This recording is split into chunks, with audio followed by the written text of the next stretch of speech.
As car enthusiasts, I think we all have a time where we consider taking on a project, a car not really in the best condition. I also think that we all have times where we don't know what the hell we're doing or what we really want. I picked my car up around 2 years ago. It's a 1987 Mazda RX-7 NA model. It wasn't in the best condition when I got it. It was just recovered from being stolen. It was probably drifted into a curb because the rear right toe link was bent pretty bad. It was spray painted over, the interior was kind of banged up, and it was missing the battery, ignition harness, and fuel pump. It doesn't sound like the hardest of projects, but that's not how it felt at the time. You see, I was a blossoming car enthusiast fresh out of high school that had just taken a liking to JDM cars. Watching the anime many of us car enthusiasts love, Initial D, it put me onto the FC, and after doing a lot of research into the car and the infamous rotary engine, I was hooked. Not long after that, Rylan bought his FC.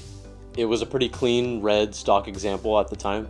I remember just how awesome it was seeing it for the first time. In a word, it was glorious. It was a car that represented another time period of automaking. It was a classic, lightweight, rear-wheel drive, fun, raw sports car with a sleek exterior, a clean retro interior, and a high-revving engine. I saw it and I just knew that this was the car for me. I wanted an FCRX-7. However, at the time, I had absolutely zero mechanical experience and not very much money. When you're a student, chances are money is tight. In most cases, you're working part-time while also trying to keep up with your education. You might also have a social life or a partner. As far as hobbies go, cars have to be one of the most expensive and time-consuming ones out there, and it doesn't always pair well with the busy schedule of a young adult. The rotary engine is loved and hated by many. It's got a reputation of being unreliable, but in reality, it's an engine that you can and are supposed to redline very often. It'll take it, but only as long as you meticulously take care of it. This means redlining the engine at least once a day to prevent carbon building up from inside of it, constantly checking and topping up the oil since it burns it by design, and not overheating it by always being aware of the coolant temps. For those reasons, even though my engine is unmodded, I've got aftermarket gauges in my FC so I can precisely monitor the car at all times.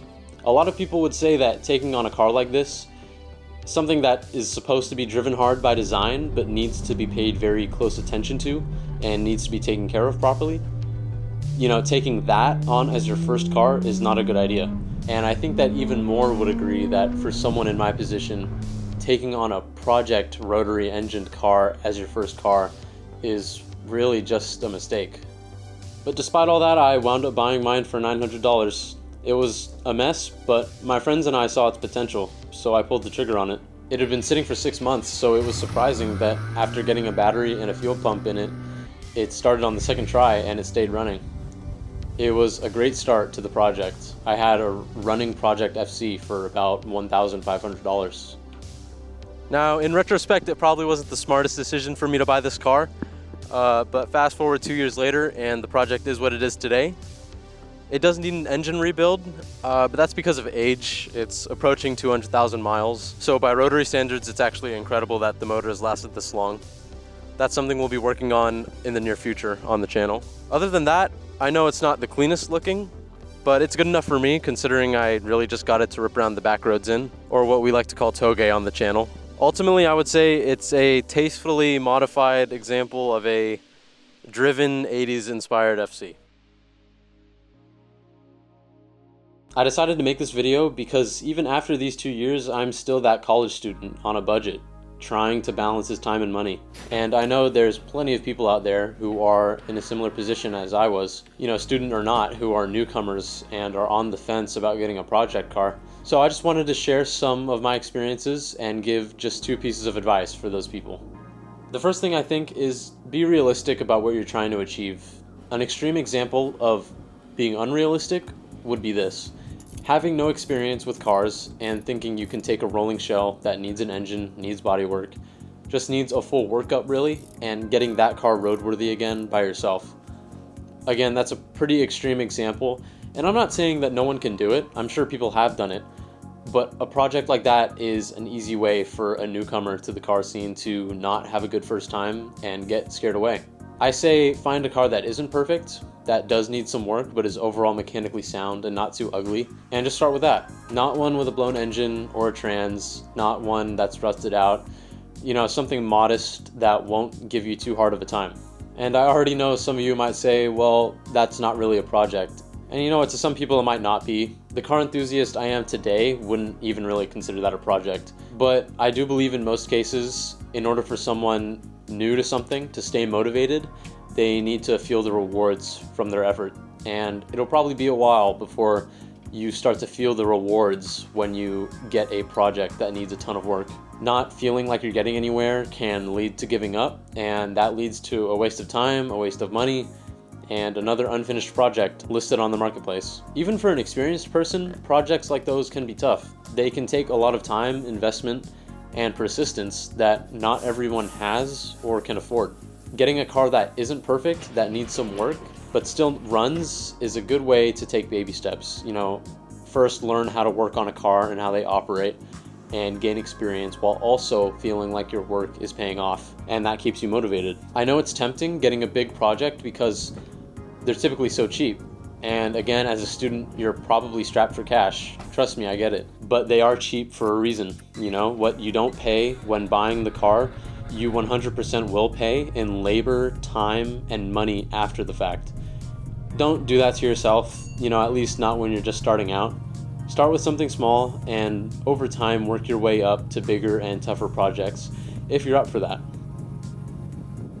The second thing I would say is just as important, and that's to make sure you have people who can help and guide you. My car and myself, we wouldn't be where we are today without the help of my friends, many of which got into the car game before me. And I'm not saying to never do anything by yourself without help, because there's a first time for everything, and some tasks should just be easy enough to do by yourself. But obviously there are certain things that ideally should be done with a more experienced person. With my car, I've ran into plenty of times where doing something by myself led to something going wrong or just not panning out right. I remember when I took on swapping the LSD into the FC alone. The whole thing was just a pretty painful process to do.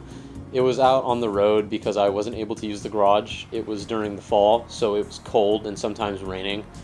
I was doing it on jack stands and without the right tools. It was tough, especially for someone with no prior experience with stuff like that. Eventually I completed the job, but there was a thumping sound when I drove it afterwards, so I had to do the whole thing all over again. The whole thing was just so drawn out and irritating and demotivating. The car was sitting for like 3 months before it was finally drivable again. But the thing is, despite how annoyed I might seem about it even now, situations like that are just part of the process of owning one of these things. After all that time and work, it felt just so good when I finally did donuts in the car for the first time, and it was just awesome when I took it to its first drift event. It's natural to make mistakes or for things to take a while or not go right, especially when you're learning. I think it's just important to try and save those mistakes for the less expensive, low-risk tasks and not the big and expensive ones. I really should have gotten someone more experienced to help me with a drivetrain job like that. I'm honestly pretty surprised sitting here now that I'm able to say nothing wrong has happened with the diff. Yet. Big jobs like those really try to get an experienced individual for them, and with time you will find yourself becoming that experienced person, and the more stuff you'll start to feel comfortable with doing by yourself. At the end of the day, just try to be smart before hopping into a project. I'd imagine that most of you watching this video view cars in a different way than the average person. A lot of these cars that wind up becoming projects are the ones that are worthy of being projects, instead of just being scrapped. They're loved by enthusiasts, they're from another time, they're sports cars, they're classics. And I think that having that image of these cars makes them become enticing, and sometimes more enticing than they should be. You just can't help but want to see the potential, see the finished example of these project cars. And I think that's a big reason we willingly dive into these deep projects with so much enthusiasm, just for them to get procrastinated on or just not finished once reality hits. I know it's easier said than done, but just taking a moment to step back and ask yourself, especially if you're someone new to cars, is this project the one? Am I the person to finish this project? Can I become that person to finish this project? Is this the right move? Is this worth it? Just asking these things, putting everything into perspective for yourself, and evaluating. It'll help you be smarter and help you make the best decisions you can for yourself and potentially your car. That's all I have to say. Sorry that this video didn't turn out to be a sort of chase your dreams video. It probably seems more like a warning. But you know what? Don't let this video demotivate you from getting a project car. Let it prepare you. There's cars like these everywhere, waiting to be picked up by the right person. Starting a journey with one, it has its ups and downs. But without them, the journey wouldn't be as fun or rewarding. I guess the only question to ask yourself is, are you up for it?